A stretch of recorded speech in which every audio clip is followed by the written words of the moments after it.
Dear students, myself Prithvi Tiwari from Chemistry Department, SBN Inter College Kalan Sultanpur. प्रिय छात्रों, पिछली video में हमने आपको लॉ ऑफ कॉम्बिनेशन के 5 नियम बताए और पांचों का PDF और उसका क्वेश्चन आपको प्राप्त हुआ। आज बहुत इंटरेस्टिंग, बहुत अच्छा टॉपिक है और ऐसा नहीं है कि पहला lesson some basic concept chemistry है। जो चीज़ें मैं आपको यहाँ बताने चल रहा हूँ, आप 9th स्टैंडर्ड में 8th स्टैंडर्ड में भी परमाणु का नाम आप सुने हैं। तत्व क्या होता है सबके बारे में आप सुने हैं। बस आप 9th स्टैंडर्ड में आप बेटा परमाणु के बारे में पढ़े थे और डाल्टन एटॉमिक थ्योरी बताएंगे उसको आप पढ़े थे। बस आप यही मैच करिएगा कि 10th स्टैंडर्ड में हमने क्या जाना था और 11th स्टैंडर्ड में क्या नया जानने चल रहा हूँ। इस पर आप कंपेयर करके पढ़िएगा तो आपके लिए बहुत बेहतर रहेगा। तो चलिए बेटा, हम एटम और मॉलिक्यूल के बारे में बात करते हैं, परमाणु और अणु, ठीक है ना। तो यहाँ पे तो अणु को तो हम छोड़ दे रहे हैं, पहले परमाणु के बारे में आपको अच्छे से समझाने का प्रयास कर रहा हूँ बेटा। तो चलिए इसको मैं हटा दे रहा हूँ, है ना। टॉपिक था हम एटम के बारे में बेटा चर्चा करते हैं, परमाणु क्या होता है ना। तो परमाणु के बताने से पहले मैं आपको बहुत बेसिक चीज़ें बताना चाहता हूँ जो परमाणु के ही अंतर्गत हैं। जैसे आप समझिए एक परमाणु होता है बेटा, परमाणु, हम परमाणु की चर्चा करते हैं, परमाणु की बात करेंगे, परमाणु, है ना। ये देखिए बेटा, परमाणु एक कॉम्बिनेशन में आपको बताने चल रहा हूँ, है ना। इस कॉम्बिनेशन को आप ज़रूर दिमाग में रखिएगा, है ना। इस कॉम्बिनेशन के माध्यम से मैं आपको समझाना चाहता हूँ कि वास्तव में परमाणु होता क्या है ना। तो बेटा एक परमाणु है ना, और एक परमाणु को कण बोला जाता है। क्या बोला जाता है बेटा? कण। और किसने बोला था अभी मैं आपको बताता हूँ। परमाणु कण है, लेकिन कण से भी छोटा एक होता है मूल कण। क्या होता है बेटा? मूल कण। मूल कण को फंडामेंटल पार्टिकल कहते हैं। मूल कण, मूल कण से आपका बना है कण और कण से छोटा होता है मूल कण, है ना। तो मूल कण की श्रेणी में कौन कौन से आते हैं बेटा? जैसे इलेक्ट्रॉन, प्रोटॉन और न्यूट्रॉन, ये मूल कण की श्रेणी में आते हैं, है ना। तो इस मूल कण से आपका बना है कण। कहने का मतलब हम कह सकते हैं कि इलेक्ट्रॉन, प्रोटॉन, न्यूट्रॉन के संयोजन से परमाणु बनता है और इसको एक नाम दिया जाता है बेटा फंडा। बहुत इंटरेस्टिंग टॉपिक है, इसको कहते हैं fundamental particle.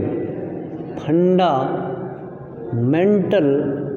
Particle, fundamental particle. और इसको कहते हैं पार्टिकल, इसको कहते हैं बेटा पार्टिकल। एक कण है। और देखिए, और परमाणु आगे जब आगे चलता है, परमाणु से परमाणु का संयोजन होता है। परमाणु का संयोजन, जब परमाणु से परमाणु का संयोजन होता है बेटा तो बनता है अणु। क्या बनता है? अणु। अभी यहाँ पे हम एटम और मॉलिक्यूल की चर्चा कर रहे थे, यहाँ पे एटम और मॉलिक्यूल की चर्चा कर रहे थे। तो परमाणु के संयोजन से बनता है बेटा मॉलिक्यूल। क्या बनता है? मॉलिक्यूल। इसके संयोजन से मॉलिक्यूल बनता है ना। तो आपको हम एक एग्जाम्पल के माध्यम से बेटा समझाना चाहते हैं कि इस कॉम्बिनेशन को आप जरूर याद रखिएगा, है ना। तो और आपको बताएं बेटा, देखिए परमाणु किससे बना है? इलेक्ट्रॉन, प्रोटॉन, न्यूट्रॉन से बना है ना। और देखिए परमाणु के संयोजन से क्या बना? अणु बना। देखिए परमाणु एक चीज का फॉर्मेशन और करता है, संयोजन पे। देखिए बेटा, परमाणु एक चीज का फॉर्मेशन ऑन करता है। वो क्या चीज़ है? बहुत इंटरेस्टिंग है। ये बनाता है बेटा आयन। क्या बनाता है? आयन। परमाणु से ही आयन का फॉर्मेशन होता है। और आयन में बेटा आपका 2 हो सकता है, एक हो सकता है धनायन और एक हो सकता है ऋणायन।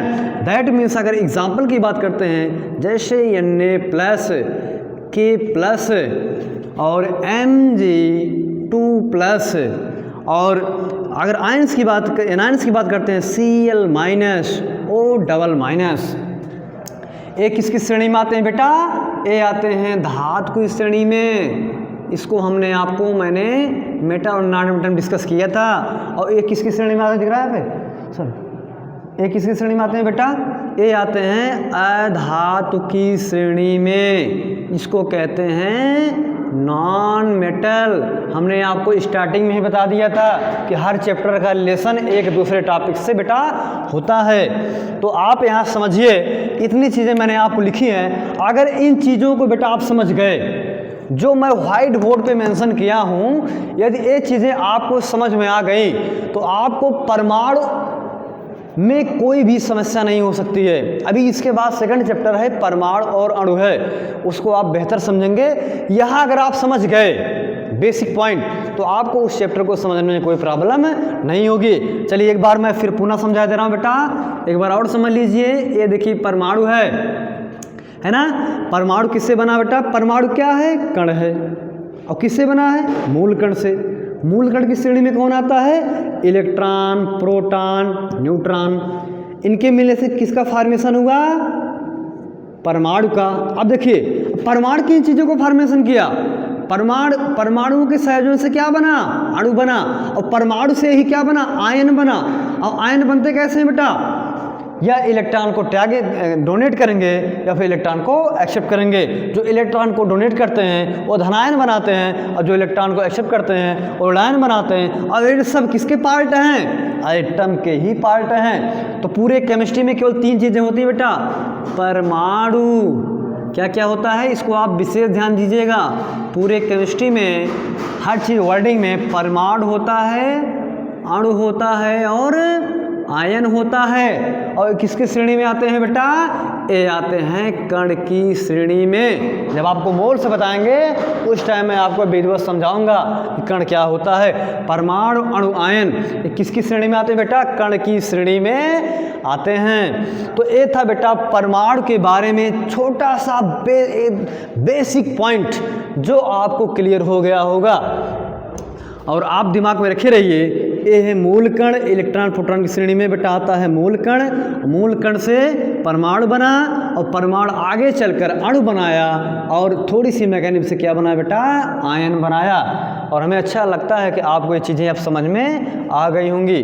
चलिए बेटा अब आगे चलते हैं, टॉपिक पे चढ़िए। बहुत बेसिक पॉइंट था परमाणु के संदर्भ में जो मैंने आपको बेटा समझा दिया। चलिए अब हम चर्चा करते हैं परमाणु से संबंधित कुछ सिद्धांत हैं और उस सिद्धांत को मैं आपको बताने का प्रयास करता हूँ। चलिए सिद्धांत हैं और सिद्धांत बताता हूँ बेटा मैं आपको। एक एग्जांपल मैं आपको सब बता दे रहा हूँ। अभी हमने परमाणु का संयोजन बताया कि परमाणु का संयोजन कैसे अणु बनता है। आप समझ लीजिए, जैसे H है ना, और प्लस H है।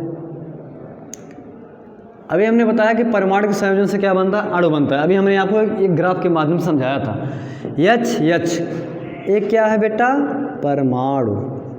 क्या है? परमाणु। और एक क्या है? परमाणु, है ना।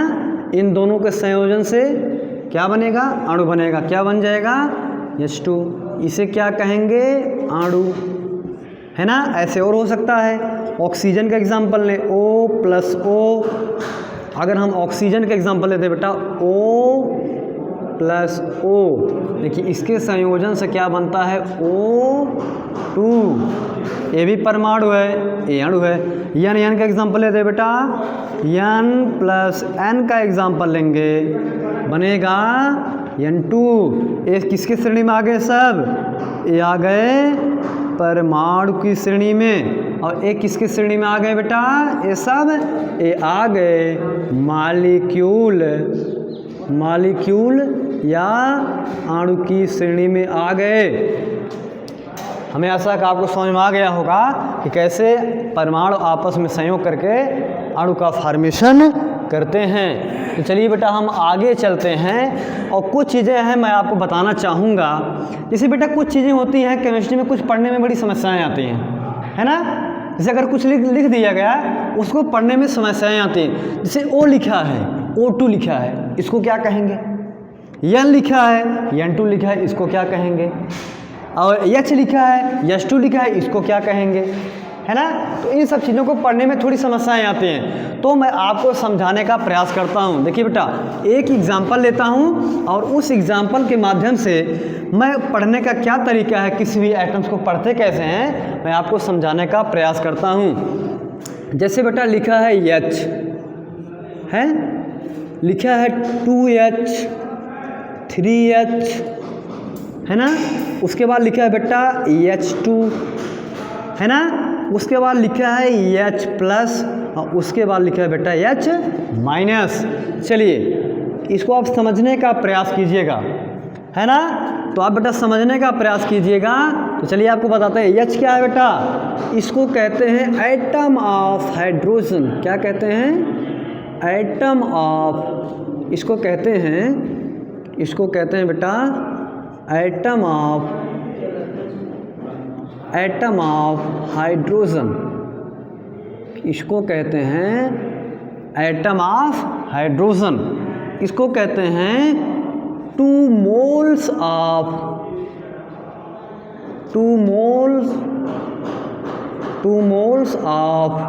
Hydrogen atom. 2 moles of hydrogen atom. इसको कहेंगे बेटा 3 moles of hydrogen, 3 moles of hydrogen atom, है ना। चलिए इसकी बात करते हैं बेटा। ए है molecule of hydrogen, molecule of hydrogen atom, molecules of hydrogen atom. इसकी बात करते हैं बेटा। ये देखिए अभी हमने बताया था कि परमाणु से ही आयन का फॉर्मेशन होता है। तो एक बनेगा धनायन और एक बनेगा ऋणायन। तो H प्लस क्या है, ए हाइड्रोजन परमाणु को क्या है, धनायन है, और H माइनस क्या है, वो हाइड्रोजन परमाणु का ऋणायन है। H प्लस को बेटा हम कहते हैं, इसको कहते हैं प्रोटॉन। क्या कहते हैं, प्रोटॉन। और H माइनस को कहते हैं बेटा हाइड्राइड आयन। क्या कहते हैं, हाइड्राइड आयन। तो इसको आप ध्यान दीजिएगा। H को ए हाइड्रोजन का परमाणु है, ये 2 मोल ऑफ हाइड्रोजन एटम, ये 3 मोल ऑफ हाइड्रोजन एटम। अगर कहीं H2 लिखा है उसको कहते हैं मॉलिक्यूल्स ऑफ हाइड्रोजन एटम। अगर उसी का कहीं H है उसको प्रोटॉन मान लीजिए, और उसी का हाइड्रोजन का अगर कहीं निगेटिव है, स्पीसीज आपको दिख रही है, उसको कहते हैं hydride ion of hydrogen atom.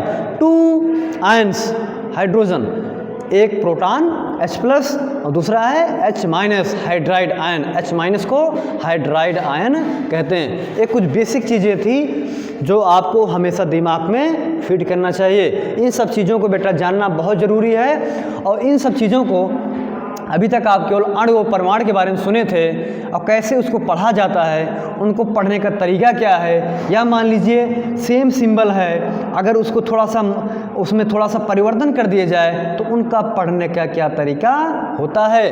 बेटा जैसे एक और एग्जांपल ले रहे हैं, जैसे अगर Na लिखा है और Na प्लस लिखा है, तो इसका पढ़ने का तरीका कुछ अलग होता है। इसको कहते हैं एटम ऑफ सोडियम, इसको कहते हैं आयन ऑफ सोडियम।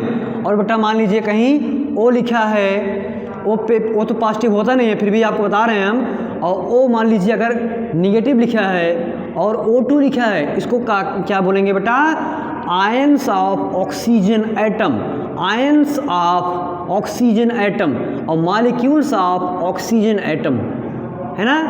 तो ये पढ़ने का बड़ा तरीका होता है, समझ में आया ना। ये आयन्स है, लेकिन आयन में क्या, धनायन और ऋणायन। फिर भी ऑक्सीजन पे धनावेश चार्ज नहीं होता है, लेकिन कुछ विपरीत कंडीशन होती हैं जिस चीज़ों को आपको 12th में जानेंगे। चलिए आपको बताते हैं बेटा, ये चीज़ें आप समझिए। जैसे Mg लिखा है, जैसे कहीं Mg लिखा है और Mg प्लस लिखा है, आप जानते हैं कि ये मैग्नीशियम आयन है, ये मैग्नीशियम है। आपने कह दिया कि ये मैग्नीशियम है, ये भी मैग्नीशियम है, लेकिन क्या है, तरीका पढ़ने का अलग है। ए आयन ऑफ मैग्नीशियम, इसे क्या कहते हैं, एटम ऑफ मैग्नीशियम। मैंने आपको स्टार्टिंग में बता दिया था कि all elements is atom but all atom is not element, है ना। तो उसी बेस पे मैग्नीशियम का परमाणु है और ये मैग्नीशियम का धनायन है। तो चलिए बेटा हम आगे चलते हैं। ये कुछ बेसिक पॉइंट्स थे जो मैंने आपको समझाया। इस बेटा ये बहुत इंपॉर्टेंट पॉइंट है, very very important point for you. ये बहुत इंपॉर्टेंट पॉइंट है, ये बहुत इंपॉर्टेंट फॉर यू। इसको अब जरूर बेटा हमेशा याद रखिएगा, क्योंकि बहुत कन्फ्यूजन होता है। लगभग 90% बच्चों को बहुत कन्फ्यूजन होता है पढ़ने में, वो पढ़ नहीं पाते हैं। तो इसको अब जरूर पॉइंट करके नोट कर लीजिएगा। हमने जूम क्लासेस में आपको हमने बताया था और आज यहाँ पर वीडियो लेक्चर में आपको बता रहा हूँ। तो चलिए बेटा हम अपने मेन टॉपिक पे आते हैं। इतनी सारी चीज़ें मैंने आपको बताई, इसके पहले हमने आपको बेसिक चीज़ें समझाई। अगर जिन बच्चों को सारी चीज़ें अगर क्लियर हो गई तो बेटा आपको मैं बता रहा हूँ, आपको परमाणु संरचना चैप्टर पढ़ने में कोई समस्या नहीं होगी, no doubt in atomic structure lesson. तो आप बेटा इसके आगे हम चलते हैं। तो हम चर्चा करते हैं कि परमाणु के आधार पर कुछ सिद्धांत हैं। जैसे बेटा पहला सिद्धांत है डाल्टन एटॉमिक थ्योरी। डाल्टन का परमाणुवाद सिद्धांत है। आप 9th स्टैंडर्ड में हम डाल्टन के एटॉमिक थ्योरी की बात करते हैं बेटा। डाल्टन का परमाणुवाद सिद्धांत, डाल्टन का परमाणु सिद्धांत, डाल्टन का परमाणु सिद्धांत, हम इसके बारे में बेटा चर्चा करते हैं। डाल्टन्स एटॉमिक मॉडल, डाल्टन के परमाणु सिद्धांत के बारे में बेटा हम चर्चा करते हैं। इसमें आप समझिए कि डाल्टन साहब ने सबसे पहले यदि परमाणु के बारे में अगर कोई बताया था तो डाल्टन साहब ही बताए थे। तो डाल्टन के सिद्धांत में हम बेटा पहली टॉपिक बात करते हैं। इसमें हम पहली टॉपिक चर्चा करते हैं। ये जो पहला पॉइंट बताए थे और बेटा बताए थे, तत्व अनेक सूक्ष्मतम कणों से मिलकर बना है। क्या बताए थे? तत्व अनेक सूक्ष्मतम कणों से मिलकर बना है जिन्हें परमाणु कहते हैं। क्या कहते हैं बेटा? जिन्हें परमाणु कहते हैं। तो इस स्टेटमेंट से क्या निकल गया? डाल्टन साहब ने क्या बताया? परमाणु सूक्ष्मतम कण है। परमाणु सूक्ष्मतम कण है। डाल्टन साहब ने क्या बताया? परमाणु एक सूक्ष्मतम कण है। चलिए सेकंड पॉइंट की बात करते हैं बेटा। डाल्टन साहब ने बताया कि परमाणु, सेकंड पॉइंट की बात करेंगे, परमाणु अविभाज्य है। सेकंड पॉइंट में इन्होंने क्या बताया? परमाणु अविभाज्य है। परमाणु अविभाज्य है, जिसका मतलब, कहने का मतलब हम किसी भी प्रोसेस से या किसी भी विधि से हम परमाणु को एक दूसरे से अलग नहीं कर सकते हैं। सेकंड पॉइंट है। चलिए थर्ड पॉइंट की बात करते हैं बेटा। थर्ड पॉइंट की बात करेंगे। डाल्टन साहब ने बताया एक ही तत्व से बने परमाणु। डाल्टन साहब ने बताया एक ही तत्व से बने परमाणु का, एक ही तत्व से बने परमाणु का आकार द्रव्यमान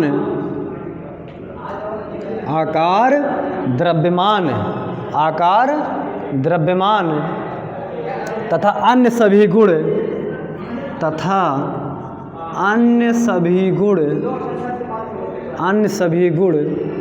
समान होते हैं। अन्य सभी गुण समान होते हैं।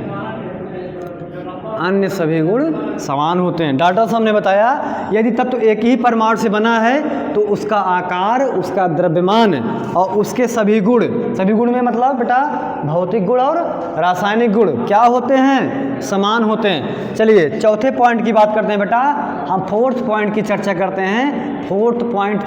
हैं। डाल्टन साहब ने बताया था कि परमाणु को ना तो उत्पन्न किया जा सकता है और ना ही नष्ट किया जा सकता है। क्या बताया? परमाणु को ना तो उत्पन्न किया जा सकता है और ना ही नष्ट किया जा सकता है। परमाणु को ना तो उत्पन्न किया जा सकता है, उत्पन्न किया जा सकता है और ना ही नष्ट किया जा सकता है, नष्ट किया जा सकता है। परमाणु को ना तो उत्पन्न किया जा सकता है और ना ही नष्ट किया जा सकता है। एक बार फिर बेटा मैं आपको बता दे रहा हूँ, डाल्टन के पहले सिद्धांत में पहला पॉइंट, परमाणु एक सूक्ष्म कण है। सेकंड पॉइंट, परमाणु अविभाज्य कण है, दैट मीन्स जो विभाजित नहीं किया जा सकता है। तीसरा है, एक ही तत्व से बने परमाणु का आकार, द्रव्यमान तथा अन्य सभी गुण समान होते हैं। और चौथा पॉइंट है, परमाणु ना तो उत्पन्न किया जा सकता है और ना ही नष्ट किया जा सकता है। There is some fourth point under Dalton atomic theory. तो ये बेटा डाल्टन का परमाणुवाद सिद्धांत था, 4 पॉइंट थे। अब हम इसमें बेटा हम चर्चा करते हैं कि डाल्टन ने परमाणु सिद्धांत को बताया, डाल्टन ने परमाणु सिद्धांत को बताया, तो परमाणु के बारे में बताने वाले पहले वैज्ञानिक थे। इन्होंने, डाल्टन ने परमाणु के बारे में बताया, लेकिन बेटा इनके परमाणु सिद्धांत में कुछ कमियां आई। तो अब मैं डाल्टन साहब के परमाणु सिद्धांत की कमियां बताने चल रहा हूं। तो बेटा कमियों को लेकर केवल आप 2 पॉइंट में विशेष ध्यान दीजिएगा, एक दूसरा पॉइंट और एक तीसरा पॉइंट। इन 2 पॉइंटों को आप विशेष ध्यान दीजिएगा कि डाल्टन साहब के परमाणुवाद की क्या कमियां हैं। चलिए हम कमियों के बारे में बेटा बताते हैं। पहली कमी, drawback of Dalton atomic theory. Drawback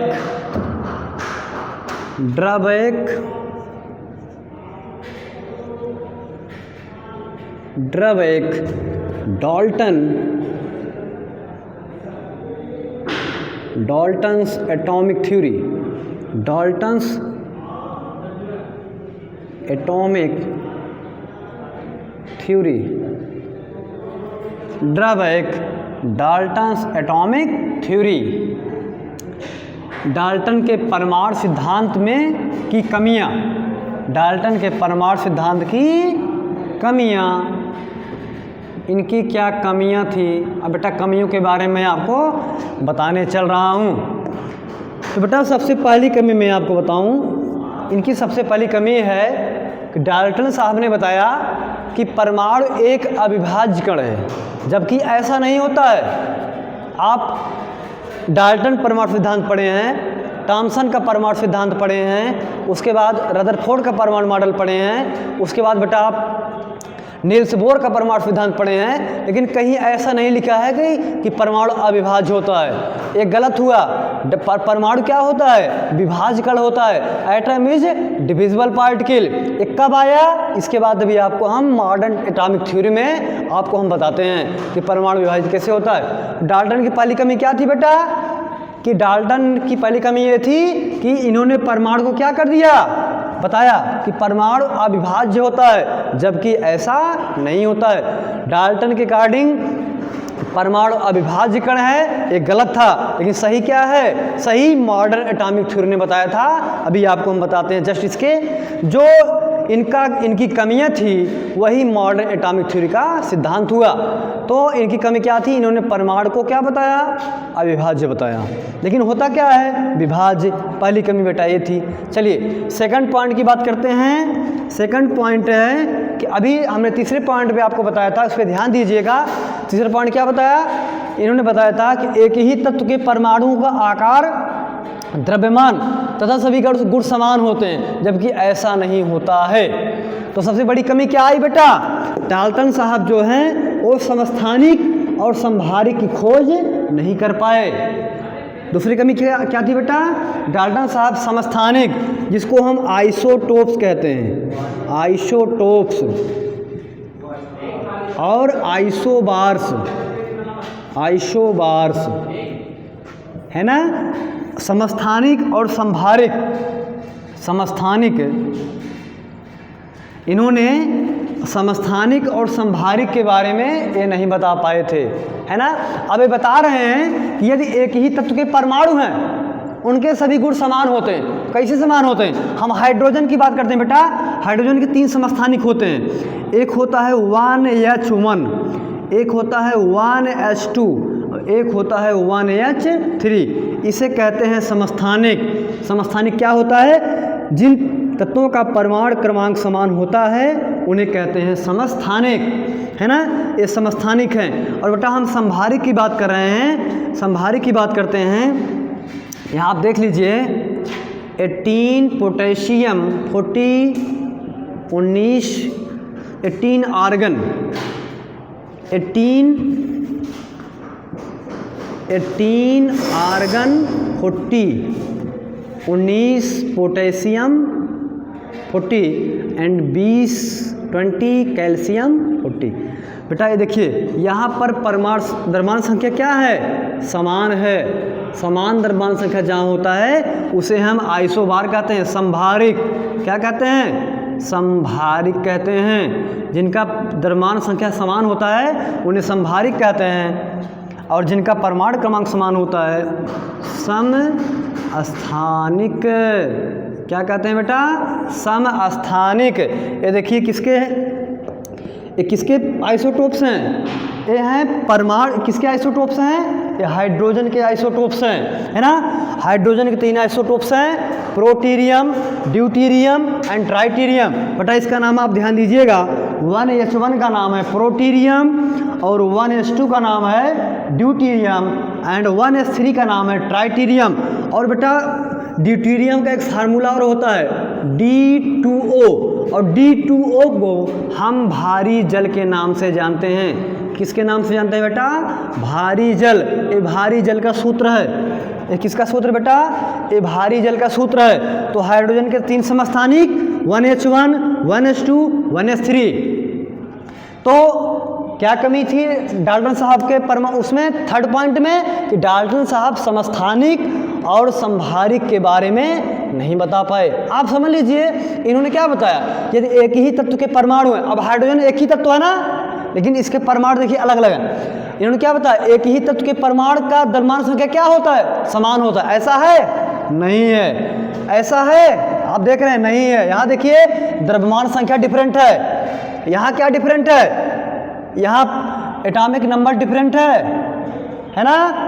और एटॉमिक वेट क्या, एटॉमिक नंबर क्या है? सेम है। और एटॉमिक नंबर क्या है? डिफरेंट है। यहाँ देख रहे हैं द्रव्यमान संख्या समान है, लेकिन यहाँ क्या है? एटॉमिक नंबर क्या है? डिफरेंट है। तो सबसे बड़ी कमी, एक पॉइंट आप दिमाग फिट कर लीजिए कि डाल्टन साहब की सबसे बड़ी कमी क्या थी?